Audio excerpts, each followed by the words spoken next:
Doctor Manmohan Singh ಅವರ ವ್ಯಕ್ತಿತ್ವ ಬಹುಶಃ ಇವತ್ತು ದೇಶ ಒಂದು ಸದೃಢವಾದಂಥ ಒಂದು ಆರ್ಥಿಕ ನೆಲೆಗಟ್ಟಿನ ಮೇಲೆ ನಿಂತಿದೆ ಅಂದರೆ ಡಾಕ್ಟರ್ ಮನಮೋಹನ್ ಸಿಂಗ್ ಅವರ ಕೊಡುಗೆ ಅಪಾರ.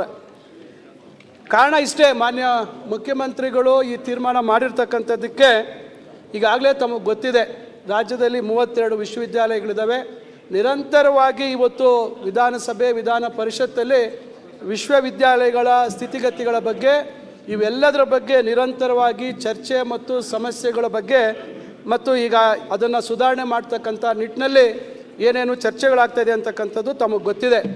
ನಾವು ಕೂಡ ಇದ್ರ ಬಗ್ಗೆ ಆಲೋಚನೆ ಮಾಡಿದ್ದು ಖಂಡಿತ ಏನು ಮಾನ್ಯ ವಿರೋಧ ಪಕ್ಷ ನಾಯಕರು ಹೇಳೋ ರೀತಿಯಲ್ಲಿ ದೊಡ್ಡ ಮಟ್ಟದಲ್ಲಿ ಒಂದು ವಿಶೇಷವಾದಂಥ ಒಂದು ವಿಶ್ವವಿದ್ಯಾಲಯ ನೀತಿ ನಿರೂಪಣೆ ಮಾಡ್ತಕ್ಕಂಥದ್ದು, ಆರ್ಥಿಕ ವ್ಯವಸ್ಥೆಯ ಬಗ್ಗೆ ಮತ್ತು ಏನೇನು ಅವರು ಕಾರ್ಯಕ್ರಮಗಳ ರೂಪದಲ್ಲಿ ಅವರ ಆಲೋಚನೆಗಳೇನಿತ್ತು, ಭವ್ಯ ಭಾರತವನ್ನು ನಿರ್ಮಾಣ ಮಾಡ್ತಕ್ಕಂಥ ಒಂದು ಸದೃಢವಾದಂಥ ಅಡಿಪಾಯದ ಮೇಲೆ ನಿಲ್ಲಿಸ್ತಕ್ಕಂಥ ಒಂದು ಆಲೋಚನೆ ಇತ್ತು.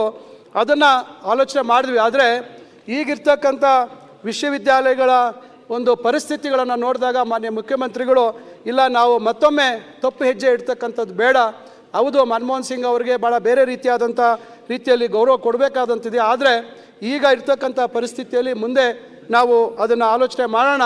ಈಗ ಸದ್ಯಕ್ಕೆ ಒಂದು ನಗರ ಏನು ಅವರೇ ಹೇಳಿದಾಗೆ ಏನು ವಿಶ್ವವಿದ್ಯಾಲಯ ಹೆಸರು ಈಗಾಗಲೇ 2 ಸತಿ ಬದಲಾವಣೆ ಮಾಡಿದ್ದಾರೆ.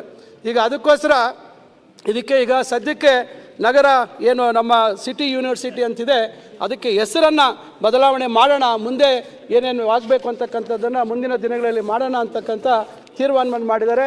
ಮಾನ್ಯ ಸುರೇಶ್ ಗೌಡರ ಸಲಹೆ ಖಂಡಿತ ಅದನ್ನು ನಾವು ಪರಿಶೀಲನೆ ಮಾಡ್ತೇವೆ.